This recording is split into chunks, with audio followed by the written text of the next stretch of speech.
Is it really possible to buy $1 million company using none of your own money whatsoever? What are some of the biggest fears and obstacles involved in the deal making process? How long does it take? And what is the number one skill that you need to become a successful deal maker? These are just some of the things that I discussed with my guest, who was an incredible gentleman by the name of Peter Cobain. So stay tuned because you're going to find this interview very interesting as we discuss deal making and mindset.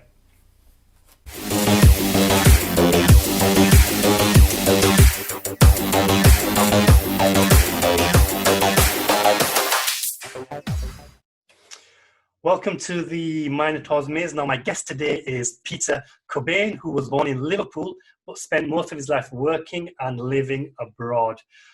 Peter has nearly 40 years' experience in the marine and oil and gas sectors, whereby he progressed to the rank of captain, worked with Boeing, and then moved into management, where he looked after nearly $2 billion for an oil major. He then set up his own essential oils production company before starting on a new journey along the exciting road of deal making, which is going to be the topic of today's discussion. Peter, I appreciate you coming here, and thank you for joining us here today. No, thank you, Zulfikar, and it's great to be here. And yeah, I mean, I went to sea when I was sort of 16, 17, and you know, my goal at that time was to reach the rank of captain. Okay. You know, and that's what I saw as the top level to achieve, and Mhm. I achieved that by the age of 32. Mhm. And of course, by then, I'm thinking, hold on, there's further to go up the ladder here. Yeah.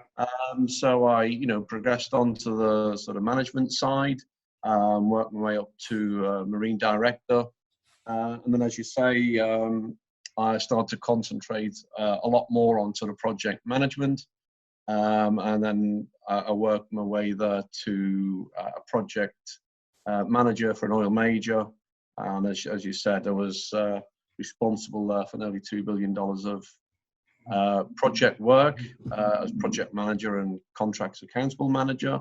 Mhm. Um, you know, and I was spending most of my time abroad. You know, with family commitments, my wife couldn't always be with me. Mhm. So, you know, and the stress of work, schedules, budgets, and everything like that. To be honest, I was getting a little bit tired, and you know, I have to say, sort of unhappy in my work life, and therefore that affects your personal life. So, very, very early 2018, I decided to call it a day and was happy to leave that. You know, and I came home, as you said, you know, after nearly 40 years, I thought, you know, 2 or 3 months relaxing, and then I'll be full of energy, ready to go again. And it actually took pretty much all of 2018 for me to wind down and get myself acclimatized again. I did have, as you said, my own essential oils company. They were a business partner there. So I was working in that. But yeah, over the that sort of Christmas period, 2018, New Year 2019, I knew I was ready to do something different, to learn something. And yeah, so I came across the deal making journey, which I am well on the path now. Brilliant, brilliant. So, yeah, I mean, before we go into the deal making side, so, I mean, you said you worked abroad. Was it different countries, or was it one specific country? Where did you work? Oh gosh, no. You know, I've lived and worked in America. Latterly, it was in Azerbaijan. Hmm.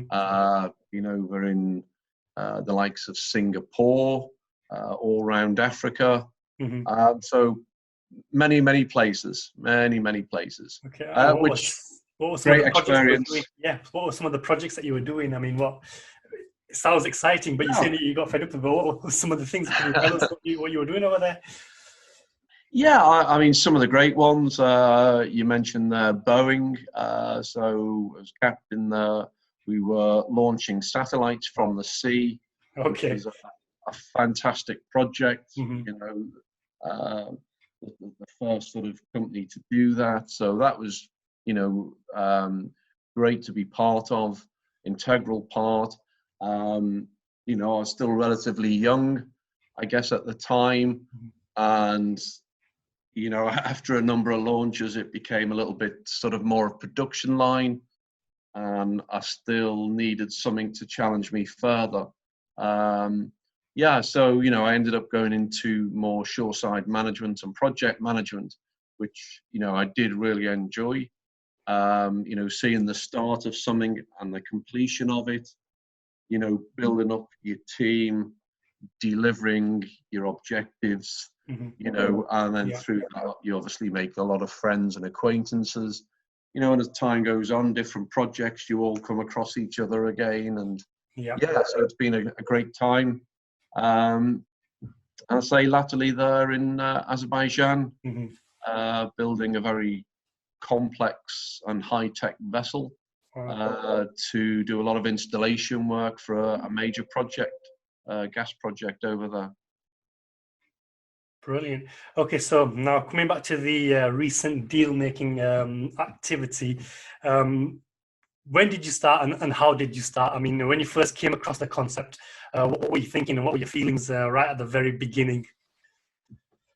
Yeah, it was, I mean, I always like to try and learn something new each year, you know, that sort of New Year's resolution type thing that we tend to do, you know, apart from the usual diet and gym, which go by the wayside in the first few months. But I knew again, my mindset was back into, I wanted a challenge, I wanted to achieve something. You know, and I was looking around what to do. I looked at, you know, things like MBA, should I do something like that? But I wanted something more with immediate results. You know, I'm not the young spring chicken like yourself. You know, so yeah, I wanted something that I could get straight into and see results. So I looked around online, trying to come across different things, you know, all sort of around business. And then that's when I came across Carl Allen, you know well. And, you know, I looked into that and I thought, yeah, I don't know, something there just ticked the box for me. And I thought I'll look into this a bit more. And in the end, you know, I signed up with Carl's course. And as you know, I started the journey, in fact, pretty much exactly 12 months ago. Yeah. 12 months ago, yeah. So when the concept first came across you, I mean, what were you thinking? Obviously, with all your business experience, and now you've come across this concept, what was your immediate thoughts and feelings about the whole thing? Yeah, I think I sort of understood the principles of it. Yeah, LBOs, leverage buyouts, but you know, a little guy like me who's come along, no, it's the big corporate end who do all of these types of deals. So what I didn't understand at the time is, you know, you're up to that sort of fear factor. That's what I was really facing. Yes. Which I didn't understand at the time. I was putting a barrier there that other people do that, not the likes of me. You know, and I thought, okay, well, let's see what Carl can teach me. You know, he's done the big deals. I think he's done about, almost $50 billion in mergers and acquisitions. You know, and some pretty big ones. I think his big deal was about 13.9 billion. So I thought, well, all right, this guy's done that in a corporate level. He's doing it himself now. You know, on smaller companies, you know, 1 to 5 million or 5 to 10 million sort of range. And I thought, well, if the principles work, they obviously must work on the sort of smaller sized companies. Carl's doing it, and he believes if you get the right mindset, anyone can do it. So, yeah, I threw my faith into Carl and signed up and got started. Okay, brilliant. And then when you got started, what exactly did you do? and what kind of changed your mindset? I mean, did you do anything other than just go through the course to change your mindset? What actions did you take? Yeah, I mean, I was in that position where I was motivated to do something, and if you get passionate about something, Yeah. that in itself brings happiness to you, and then that changes your mindset, and your mindset change, brings you more motivation. Yeah. It's like the learning circle. Yeah. Each part keeps feeding back in and motivating you more. Mm-hmm. I mean, I went through Cole's course. I took my time, went slowly. And other things, got myself into a little bit of a routine, getting that mindset, structuring your mind to do achievements, some of those achievements might be something relatively small. Today I'm going to do a 20-minute run on the treadmill or something, or I'm going to take the dogs out for an hour's walk. Yeah. Put that down as one of your goals of the day, Mm-hmm. tick it off, I've achieved it, and sort of slowly build up from there. I'm going to do, 2 sections of Carl's course today, achieve, tick. And it all sounds, maybe to some people right now, it'll probably sound a little bit like nonsense. Oh, come on, that doesn't work. But it does, it really does. Get your mindset focused, get yourself structured. And when we say structured, it's not Monday to Friday, 9 to 5. No, you decide when you want to do it, how you want to do it. And you choose, you're giving yourself a lot more freedom in your own life. Mm-hmm. So instead of structuring your life outside of these regimented work hours, I tend to do it the other way around a little bit now. I have my home life and I structure my work outside of those hours, turned it around. And it's been a great journey so far. Brilliant. So obviously you worked on your mindset, but what were some of the practical steps that you took on the deal making journey at the very start? Many things. Again, I took the time, I went through Cole's course one at a time, make sure I understood it.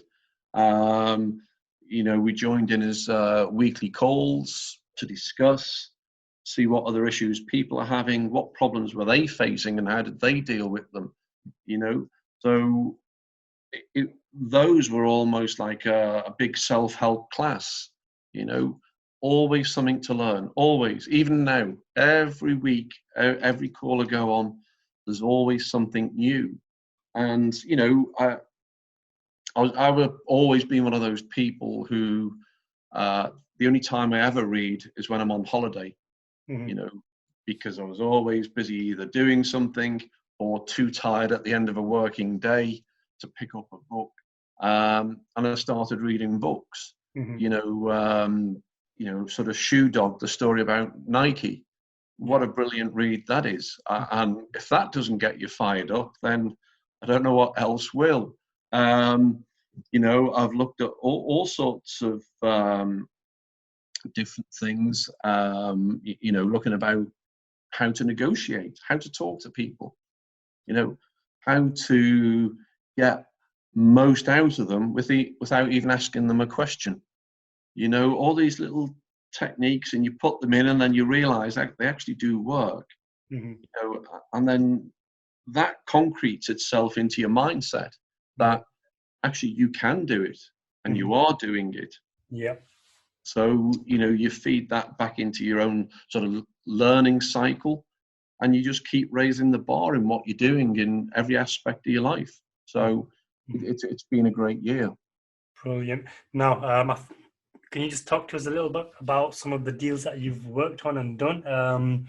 Let's talk about the first one. So you've the first that you completed. How did that opportunity come about? And just talk us through the process of that first deal that you did. I mean, there's different ways of finding out which companies are up for sale.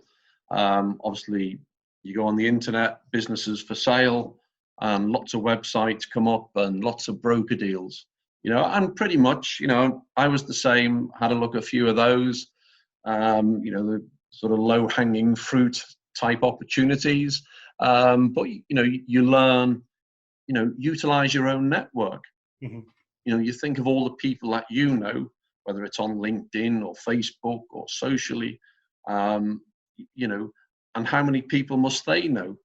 That sort of pyramid, Yeah. without you realizing yourself, you've actually can tap into quite a huge network. Mm-hmm. So, my first deal, I got that through one of my own contacts. Mm-hmm. And that was through a guy who was doing ISO quality training for the essential oils company. We were waiting for some of the employees to come in. I was having a coffee with Dave, and I just said to Dave, do you know any nice little companies that are up for sale at the moment? I'm looking at trying to acquire some. And his response was, funny you say that. I know a great little engineering company not too far away from where we live. That's up for sale. Would you like me to give the owners a ring and arrange a meeting? Mm-hmm. And I was absolutely quite stunned. I thought, well, the only answer I can give is yes, because I've got to push myself to do this. Mm-hmm.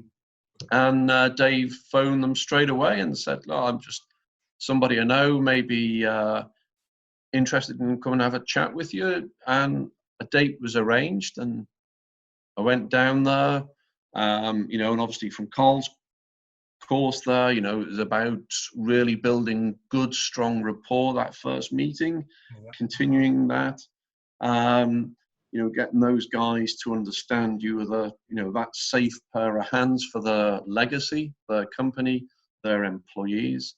And we progressed over quite a number of meetings.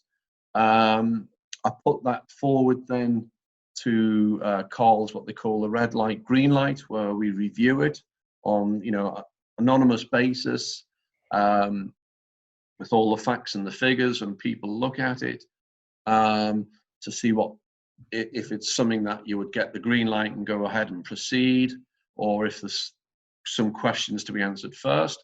And lo and behold, to me, I put that company up on the weekly call, and as Carl called it, his Britain's Got Talent for company acquisitions, he gave it the golden buzzer. It just ticked all the boxes for Carl. The way the company was run, so that meant there was huge scope for us to develop that company fairly quick. The way they operated the business, again, there was so many areas that we could improve and increase the value of that business. Before you continue, so it was in the engineering sector. I mean, what were some of the numbers? How much revenue were they doing? What was the EBITDA like? What was the share of the company before you went in? Yeah, I mean, it was typically, I think turnover off the top of my head was around the 600K. So it was a relatively small company. EBITDA, you're probably just over 100K, 100 to 120 range. Okay. So, it was a nice ratio there. Being, fairly long established company. Revenues were fairly consistent.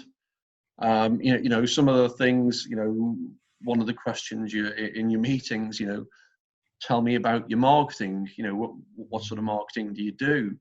And the response I got was, the last bit of marketing we'd done was by fax. Wow. Okay. Well, yeah, I mean, that says a huge amount. It was all word of mouth. That's how they get the business. So there's effectively, pretty much zero marketing. Okay. And when you went to see the owners, I mean, why were they selling? What was the motivation? What was the motivation for selling the company? Yeah, I mean, two lovely guys still working in the company and still want to work in the company. They were 71 and 68. So they both wanted to retire. And in fact, they never even wanted to really own a company. Right. That they'd done a lot of work with the MOD. And then when they started to sort of outsource, they said to each other, let's get a couple of machines, we'll do a bit of work for them, we'll pay ourselves a salary. Almost a 1 or 2 man band, self-employed, that's all they wanted. Yeah. And, organic growth, and it grew into a company that they didn't want. They're not business people, they're 2 great engineers, and that's all they ever want to be. So they did put the company up for sale. They had a company from the Northeast come down and make an offer. And then that company, I don't know, sort of sent them, I believe, about an 80-page document for them to review, which to these 2 guys who are not businessmen, they didn't really want to do that. And then the guy who came down to buy the business, the communications decreased, and then they never heard from him again. So they wasted sort of way over a year on that. And then, I was right place, right time, asked the right person in there. And yeah, so we, made the right impressions in the meeting, gave them confidence of what we wanted to do, taking the business forward.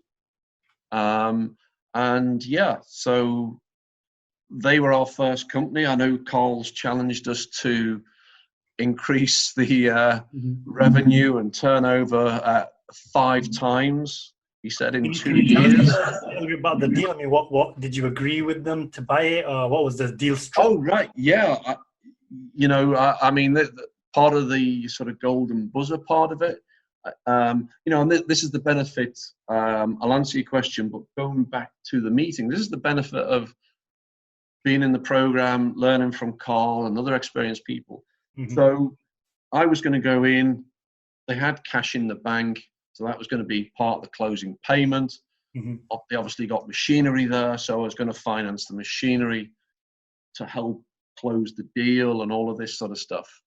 And then Carl just looked at it and said, no, don't finance it. Okay. Yeah. So he said, go in, let them take, the cash that they can take out, leave yourself some to get the company started for a couple of months, and just pay them monthly payments from, the profits. Okay. And actually, when Carl said that, and I sat there and looked at it, and I thought, yeah, absolutely right. So when we started discussing the deal with the guys, they'd never sold a business. So all of this deferred payment, I'll give you a lump sum in 12 months and then a second lump sum in another 12 months after that. There's a little bit of nervousness there from them. So I had a meeting with them and I said, look, I appreciate you're nervous. You've got concerns about security payments. I think a great way forward is, instead of doing this 12-month lump sum payments, how about we do monthly payments to you? And they perked up, and, for them, much, much better deal, gives them a lot more security. They're getting regular payments. And that's how the deal was done. So it was done through my own network and full 100% seller finance. Brilliant. So what a great deal. None of your own money whatsoever. Started. There's motivation. So what did you agree? What was the purchase price or valuation that you agreed with them then? If you can't share that information, if you don't want to, it's fine. I can understand. Yeah, I mean, because obviously we used the money in the bank as part of the final deal value, if you want. Yeah. But basically, I bought the company at a multiple of 1 enterprise value. Right. And typically you're looking at 3 times. Yeah. So, it just ticked all the boxes. The guys are happy. Of course, everybody wants more money and you want to buy it as cheap as possible. Yeah. There's never the perfect deal. That's where you negotiate to, make sure it's a win-win for both. Yeah. And that's what we've done. So they get a monthly payment. So you got the business without putting any money in whatsoever. You didn't even have to raise finance for it. How long are they going to stay in for how long? Well, how are you going to run the business from now? going forward? Yeah, no, I mean, those two guys love being engineers and they want to carry on doing that. Mm-hmm. You know, that they are not sort of true business people. Yeah, I mean, that they know how to put invoices in and make payments and stuff like that. We've got some younger guys, a couple of younger guys in there, so we've been discussing how to bring them forward and slowly take over the roles and responsibilities of the two original owners. And basically those guys will be running that business on a day-to-day. The two current owners, so for the next year, they're going to work 4 days a week. And then in 2021, they'll work 3 days a week. And then after that, they'll see what they want to do. If they're fit and healthy, they'll carry on. If they want to call it a day, they'll call it a day. You know, so yeah, it's working well. I mean, it's fortunate. It's about just under an hour's drive for me if I need to pop down there. So.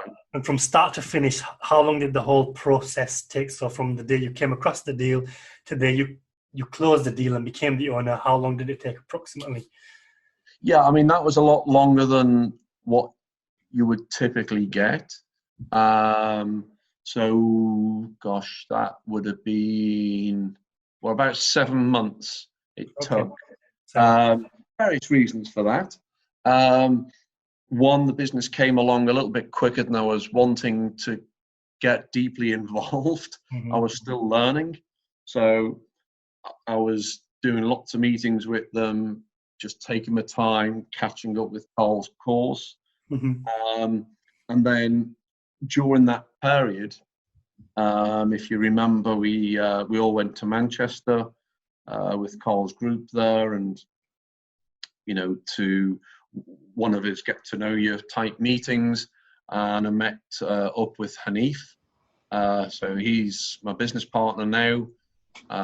We met there, so we both got skill sets, you know, different from each other. And, you know, we sort of connected on the day, and we said, come on, let's do a deal. And in the end, as we got to know each other more and more, we just said, right, you know, let's get a top co registered here, 50-50, and we'll just carry on working together. So we're bringing Hanif into the deal.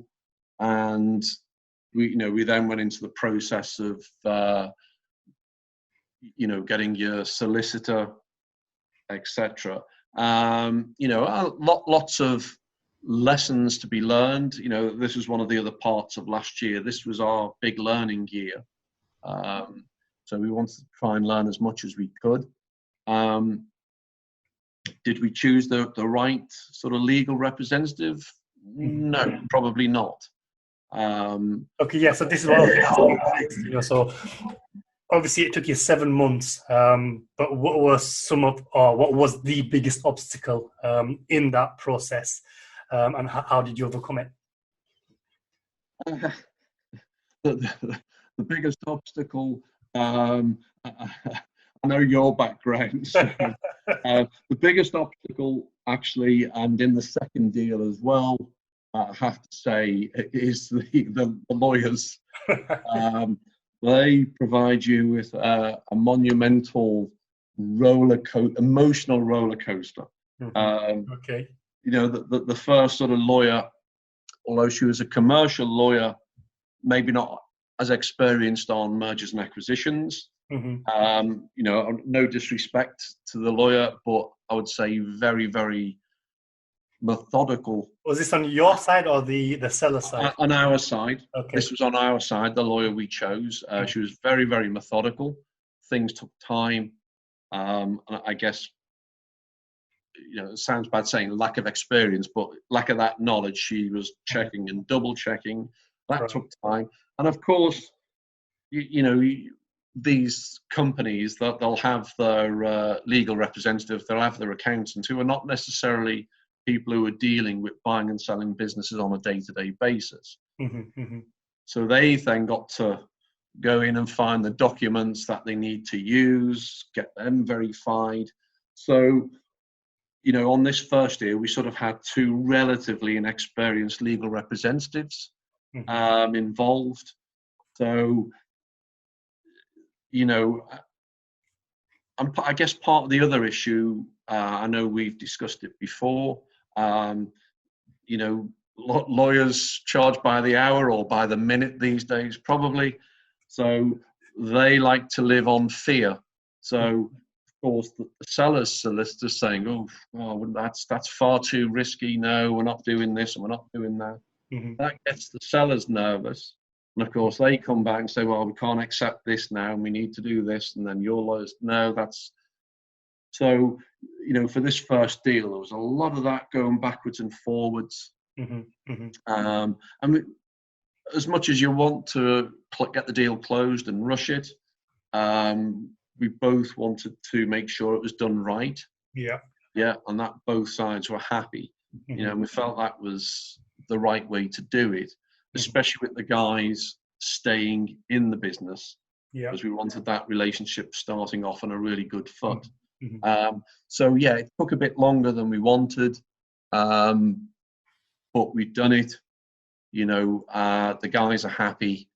I was there on Monday actually, so a couple of days ago. Went down, sit down with them, you know, a cup of coffee, chat through what's happening, what issues have we got. Yeah, you know, we need, you know, if we can get another engineer employed, that'd be great. We're actually running 100% capacity at the moment. You know, we're turning work away. Right, let's get some people in, you know, and this is without any marketing. Brilliant. You know, the company's got a great reputation for the quality of work. You know, and we don't need, there's no marketing being done, not yet. There will be. There will be in the next few months. That's because you've been busy doing other deals. So can you talk to us about the other deals that you've done in the same period, really, isn't it? Yeah, it's in the same period. So there's another, turns out, CNC company based down in Coventry. They're very much involved in the automotive sort of sector side. Okay, and how did you come across that opportunity? That one was a broker deal. Okay. And it was through that same broker, we were looking at 3 companies at once, all slightly different, but we could see them as quite a strong little group in the Coventry area. The good thing there is, you know, we met with the broker. He accompanied us to all of the meetings. So we fairly quickly got to know him, have a cup of coffee after the meetings, and we actually built a good rapport with the broker. Who understood us, understood what we were looking for, what we were trying to achieve. You know, so even though, you know, if you do work with a broker, you know, build your rapport with them as well. You know, and that's turned out. So we got the one deal we couldn't quite get over the line. Somebody else came in and made a bigger offer. If you want.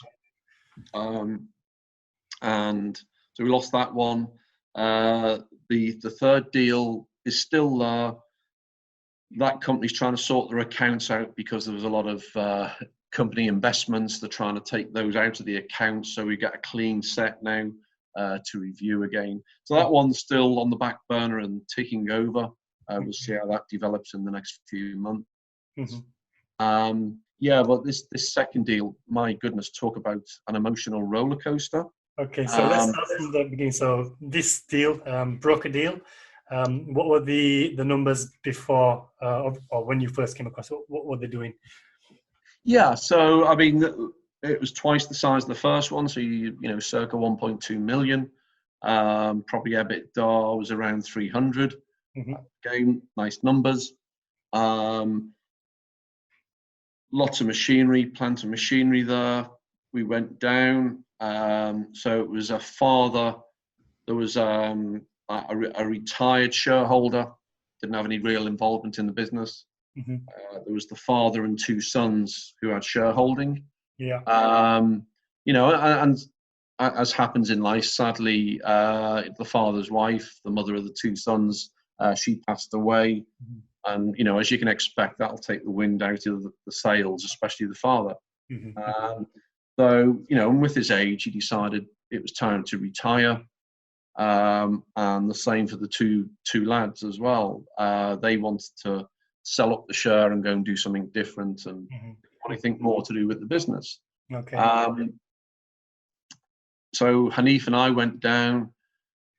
We met them in their office, and they said, "Well, yeah, we'll have a meeting, but we don't want to let you walk around because the guys will see you, and we don't want to make them nervous. What's going on?" We said, "Yeah, fully understand. We can always do that. When all the guys have left after work, and we'll go and have a look or something like that." And we sat there probably a good hour and a half, 2 hours having a chat. Obviously, automotive, they're involved in the F1 and IndyCar and all of this sort of stuff. Hanif's got good connections with Red Bull. I go around the racing circuits on my motorbike. So we all had a common theme, right? Motorsport. And we had a really good chat over that. Chatted about ourselves, our personal lives, why we want to do what we want to do, what do we see about the business, where do we want to take it. And after a couple of hours, the attitude, the mindset of the sellers totally changed. Okay. John, the father, he said, "I'll tell you what, guys, do you want to have a look around the business now while you're here?" And everyone was still working. Okay. So from no, you can't go in within 2 hours. So literally, it's the power of building the relationship and building the rapport. The rapport's absolutely key. You must build that, and it was great. We went round, Hanif's background is branding and marketing. So he said, "I'll go in and when the guys are in earshot, we'll talk about website development. I'll be taking some pictures." And we done that, and chatted with the guys and all the rest of it. So we got to see the workshop area. We came back, and we said, we'd like to come back for another meeting, take it a bit further and all the rest of it. And things were going really, really well, to the point where we were discussing payment terms and things like that. And after the second meeting, the two sons actually wanted to stay in the business. Right. They said, so did you agree a deal by this time? Yeah, in principle, between seller and buyer, we completed it. What was the agreed deal at this point? We were putting down basically, off the top of my head, one third was closing deal. Right. Okay.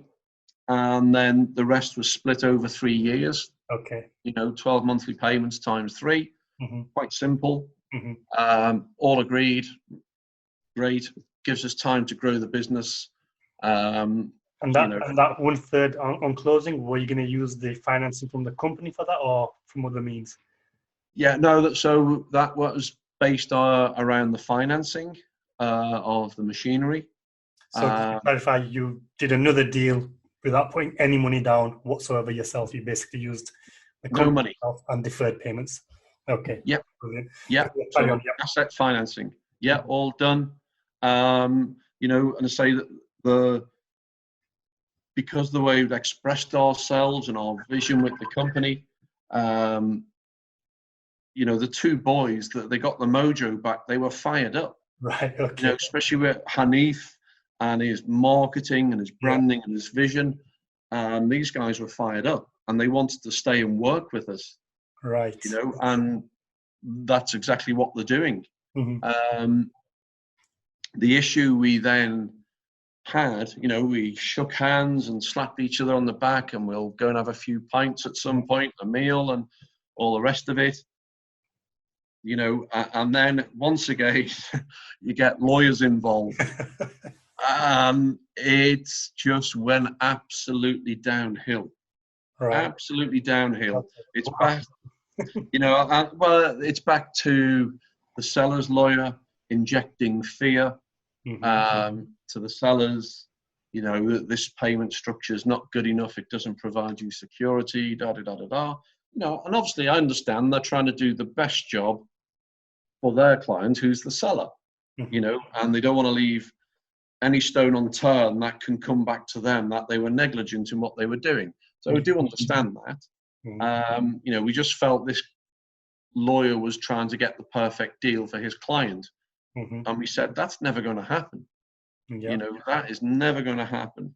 You know, and things went backwards and forwards. You know, we had a different lawyer on this one. So we had a lawyer who was well experienced in mergers and acquisitions. I mean, just stop you there. So, because I know this is a question that gets a lot. What were your terms with your lawyers? Did you agree a contingency success fee basis, or you know, what did you agree with your lawyers? Yeah, so the way we came across the lawyers was actually through the financier.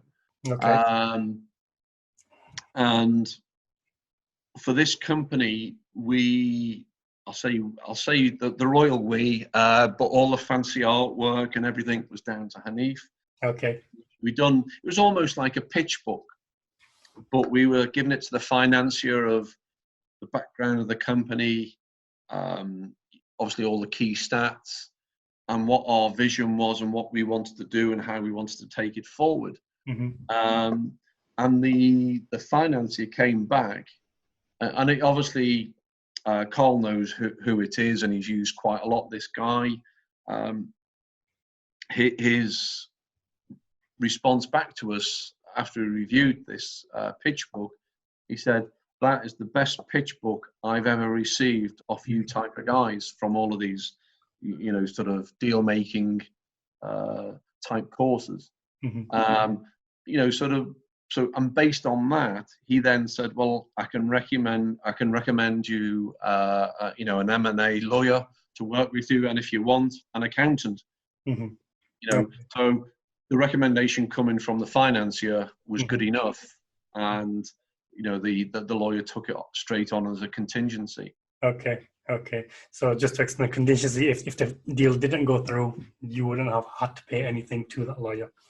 Correct. Yeah. Brilliant. Okay. Is that for the second deal as well then, or just the first one? No, the first one was done on contingency as well. You know, so once the deal was done, we paid them out of the company bank account then. So yeah, so it's no money down deals. That's what we've done. Brilliant. Okay, so obviously you've hit another obstacle on the second deal with the lawyers. Talk to me a little bit about your mindset and attitude. So what were you feeling? What were some of the emotions that you were personally going through while all this is happening? Yeah, I mean, that second deal was hard emotionally, because from day to day, you didn't really know where you were. You know, one day, bang, the deal's on, great, you know, you're on a high. And then at the end of the day, an email comes through and says, no, the deal's not on. And then you're down, you're up, you're down. And to be honest, and again, I'll come back to working with a partner and some of the benefits. I got to the point where I said to Hanif, look, let's just walk away from this one. You know, emotionally, this up and down is not doing us any good. We're just getting frustrated. Let's concentrate on a new deal. Yeah. And I'll, you know, all fairness to Hanif here, he said, no, come on, let's keep it going. Let's see what we can do. You know, and the point we were at, we got a message off the broker from the sellers saying, you know, deal's off the table. In fact, part of what they said was, we now wonder, are we getting into bed with the right partners here? You know, so we'd gone from striking a deal in principle and being best friends to they actually didn't all of a sudden, you know, quite trust us, or there was a doubt there. You know, we feel it was sown from their legal representative. But they said, we've put so much time and effort into the deal so far, they believe they owe us at least one meeting face to face. So, and he said, come on, let's do it. Let's go down. You know, we're going to close that door and we're not leaving till the deal's done. And we'll tell them that. Okay. You know, And basically that's what happened. Okay. We went back down to their office, Mm-hmm. we sat down. You could tell, that it was a little bit cooler than it had been on the previous meetings, and a bit more formal, if you want. Mm-hmm.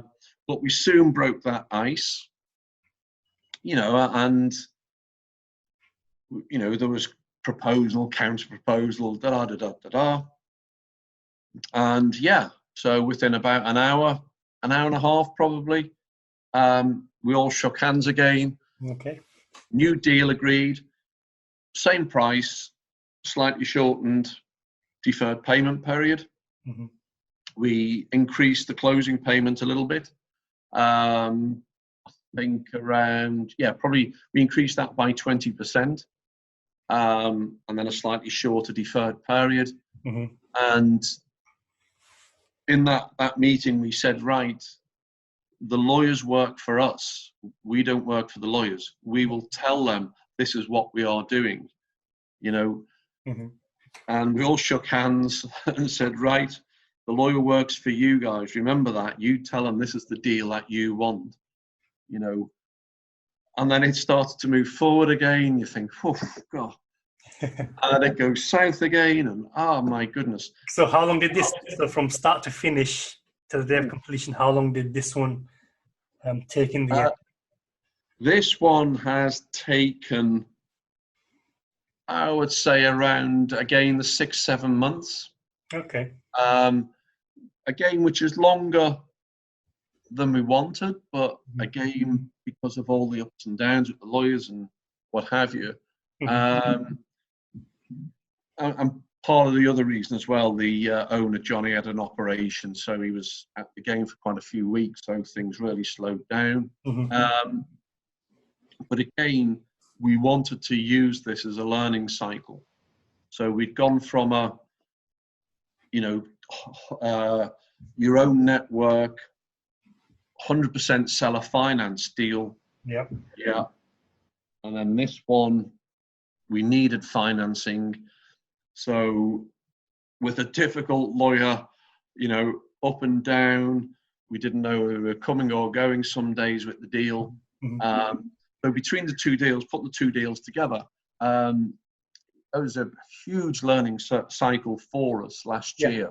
And did the sellers have any objection to you using the company's asset to raise finance for the deal, or were they okay with that? Yeah, of course they will always, why are you doing that? That doesn't give us security. But you get around that, share clawback and things like this. So in the end, we've got them to understand what we're trying to do and achieve. Mm-hmm. So yeah, they signed up, happy with the deal. So onwards and upwards we go now. And I'm conscientious of time. So quickly run through the third deal that you've done. Well, that one's still in work. Okay. Okay. Yeah, so we closed 2 last year, basically. Yeah. We missed out on, so we had the group of 3. Someone came in with a higher offer. Mm-hmm. And the other deal, we're just waiting for accounts to get cleared, and we'll carry on discussing the deal there. In the meantime, I do a lot of deal origination. Okay. So I'm just working my way through about 150 companies, okay. Trying to organize them into sectors and regional areas. So do you mind telling us what are you doing? So what exactly are you doing to originate these deals? The usual routes: broker, your own network, and direct approach. Okay. So we've got companies in each of those sort of little boxes, if you want. Yeah.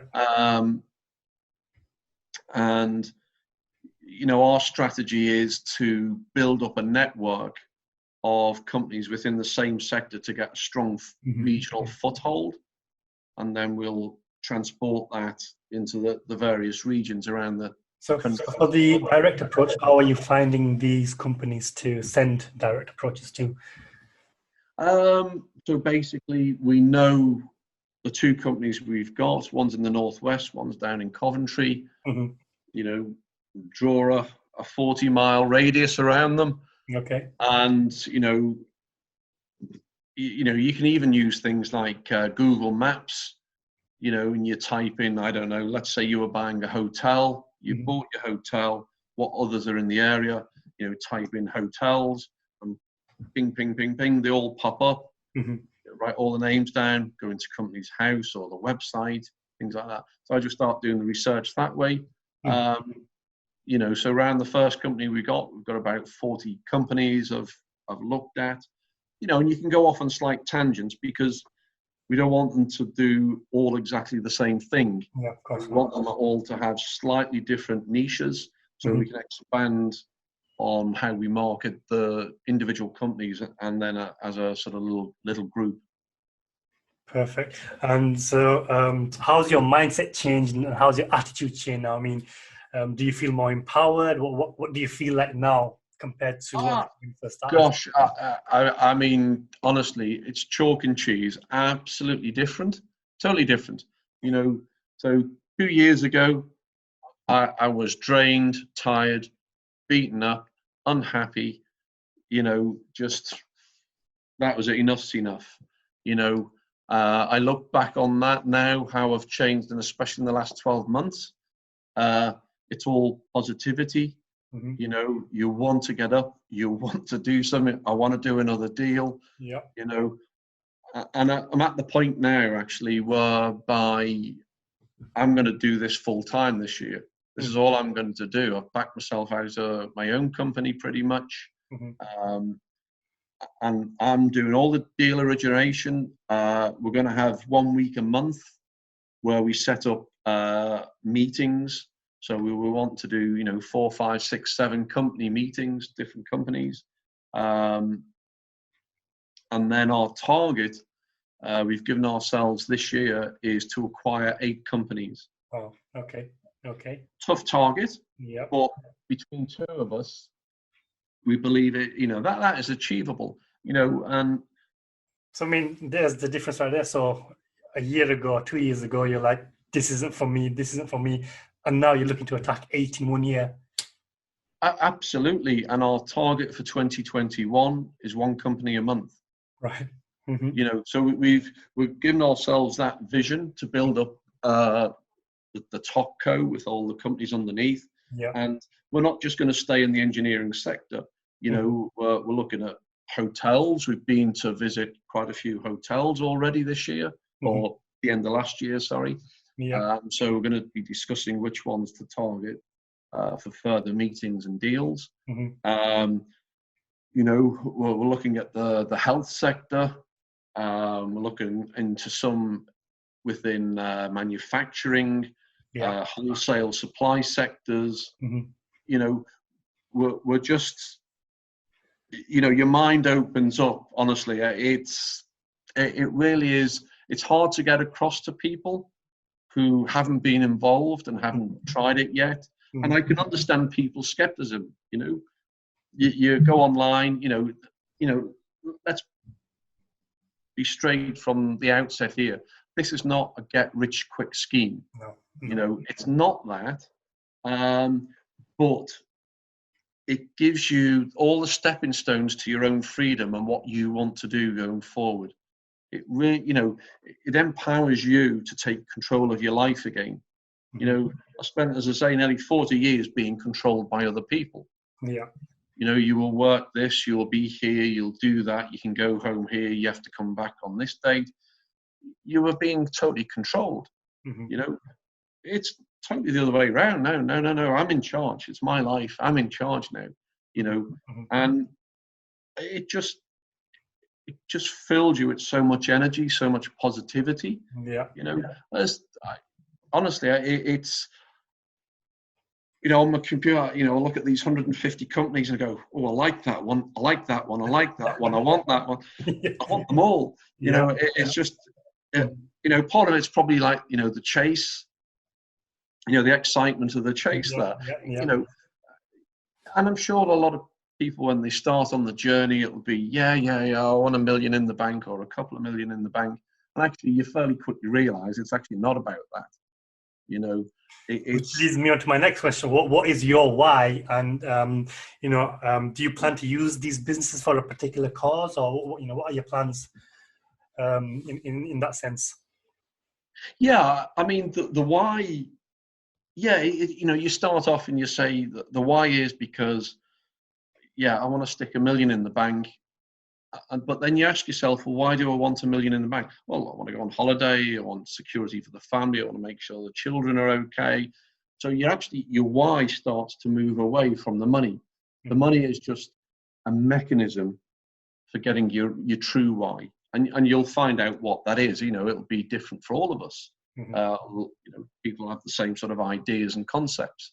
And it's, once you get going, you realize actually there's so much more you want to do. You're saying about, well, how can we benefit? Whether it's communities here or, so here we've identified quite very, very quickly and, well, let's take on some apprentices, right? Let's get people back into this industry, the engineering side. Because when you start looking at the age of people, you realize it's a dying art, so obviously we'll strongly look at that.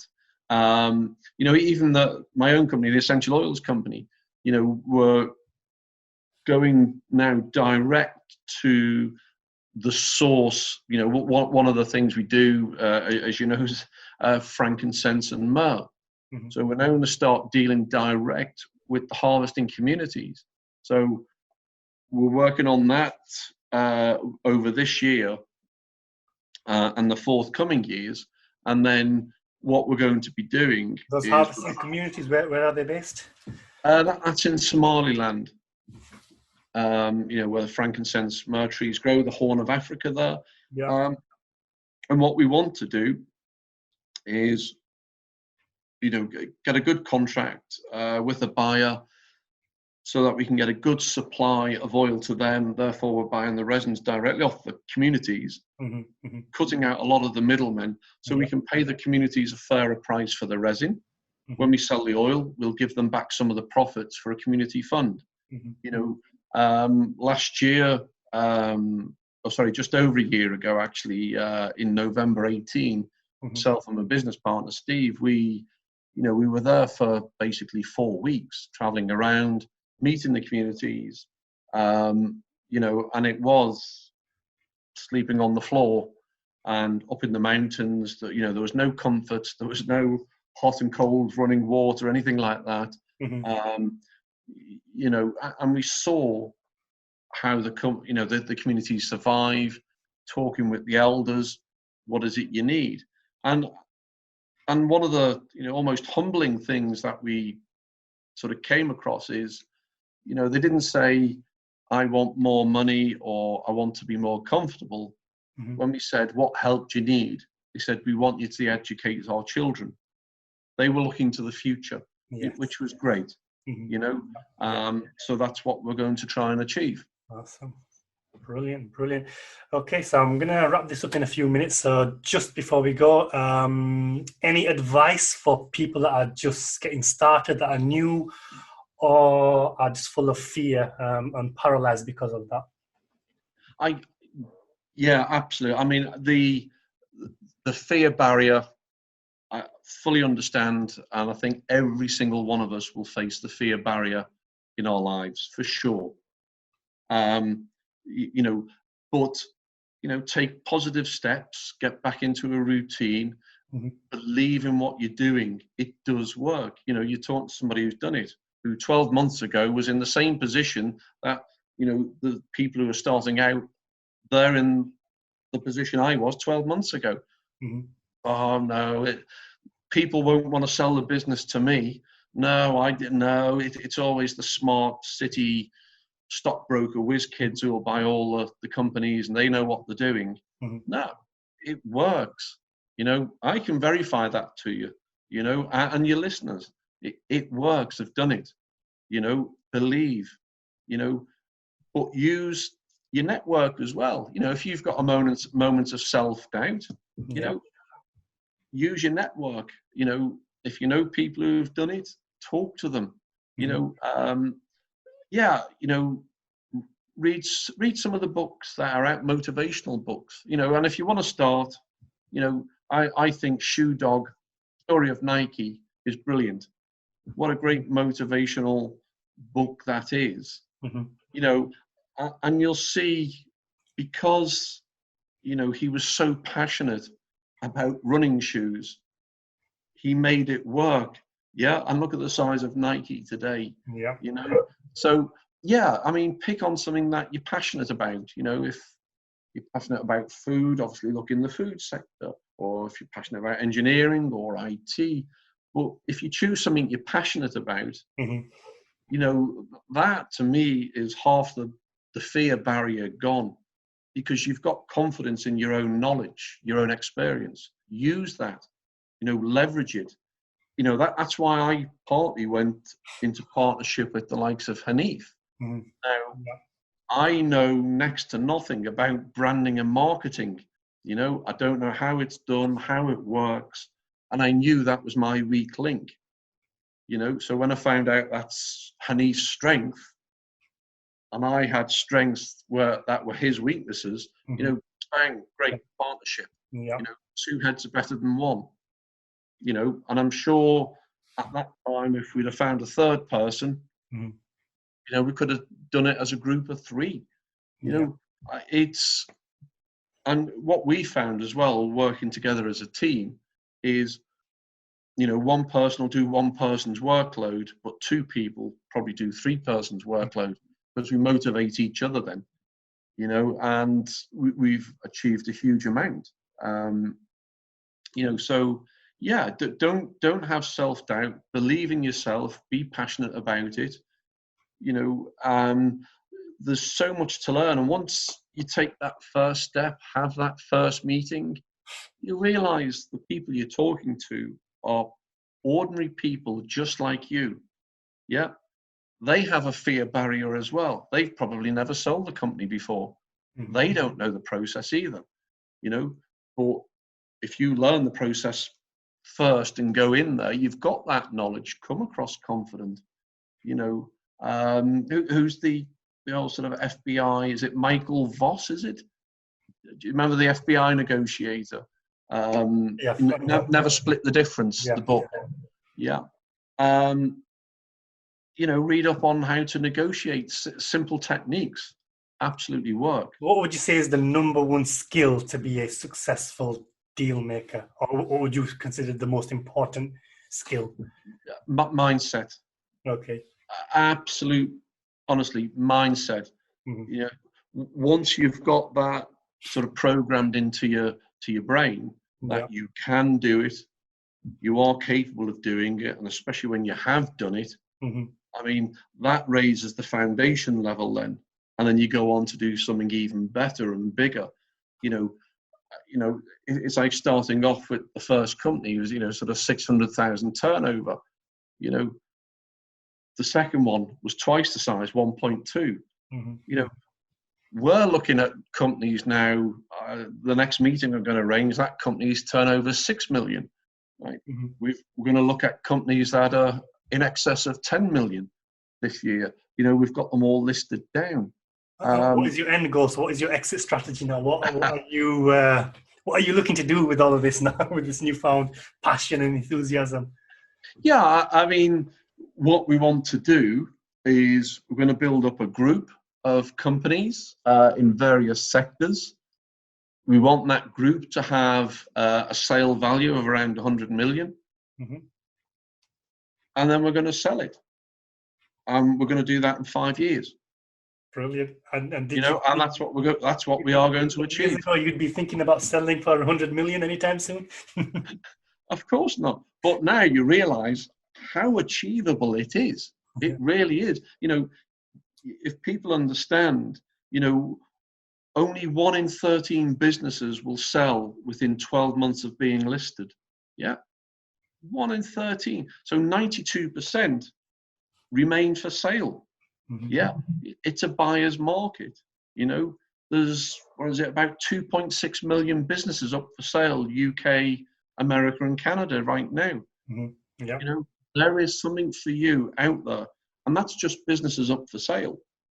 You got to remember, there's businesses there that are still going on.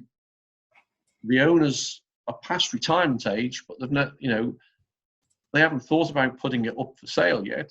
Hence, direct approach. Mm-hmm. You know, so I've got about 40 companies there whereby I can see the owner as potentially a motivated seller, you know, due to age or longevity in what they've been doing with the one company, you know. So, you know, out of those, I expect, you know, a good percentage to come back positively to us, you know, to open up discussions. Mm-hmm. So, honestly, it's the moment you get past that fear barrier, Yeah. really understand that it does work. Mm-hmm. The horizon, you know, where before you were very narrow, is suddenly now so wide. It's actually now trying to control yourself of trying not to go for too much at once, you know. So, you know, yes, brilliant. Structure yourself.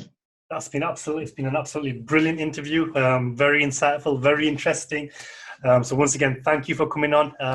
No, you're welcome. Have you got any final remarks? If not, we'll end it there.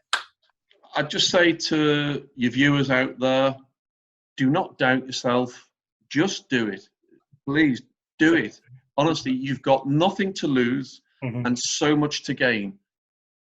And you'll empower yourself. You will take control of your life, you know, which is what 99.9% of us have not done. Yeah, we've been controlled by others. Yeah, you know. So good luck to everyone. Thank you. Well, thank you. And right, guys, that's it for today. And we will speak to you another time. Take care. Bye bye. All right. Thanks. Bye for now. Bye bye.